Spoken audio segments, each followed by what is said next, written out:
भारत विरुद्ध दक्षिण आफ्रिका यांच्यामधील अंतिम सामन्याची उत्सुकता आता शिगेला पोहोचली आहे। तर 1983चा वन डे विश्वचषक जिंकून देणारे भारताचे माजी कर्णधार कपिल देव नागपुरात पोहोचले आहेत। त्यांना पाहण्यासाठी नागपूरकरांनी मोठी गर्दी केलेली होती। याचा आढावा घेतला आमचे प्रतिनिधी रजत वशिष्ठ यांनी।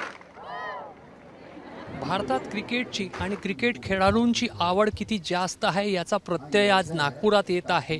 भारताला सर्वात पहिल्यांदा विश्वचषक जिंकून देणारे कपिल देव हे आज एका कार्यक्रमासाठी नागपुरात आले होते आणि नागपूरच्या महिला पोलीस प्रशिक्षण केंद्राजवळ त्यांचा कार्यक्रम होता। आणि जेव्हा त्यांना माहीत पडलं की या ठिकाणी 1200 पेक्षा जास्त महिला पोलिसांचा प्रशिक्षण होत आहे, तर त्यांना प्रोत्साहनाचे 2 शब्द सांगण्यासाठी कपिल देव या ठिकाणी पोहोचले।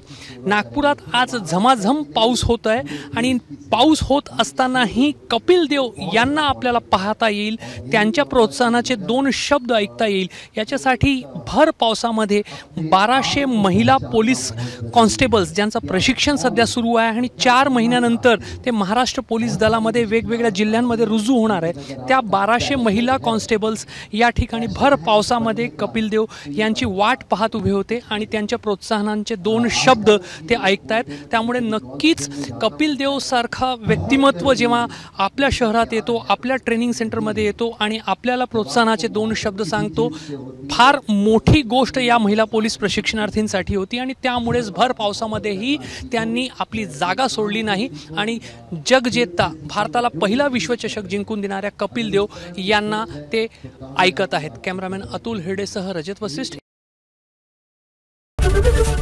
एबीपी माझा, उघडा डोळे बघा नीट।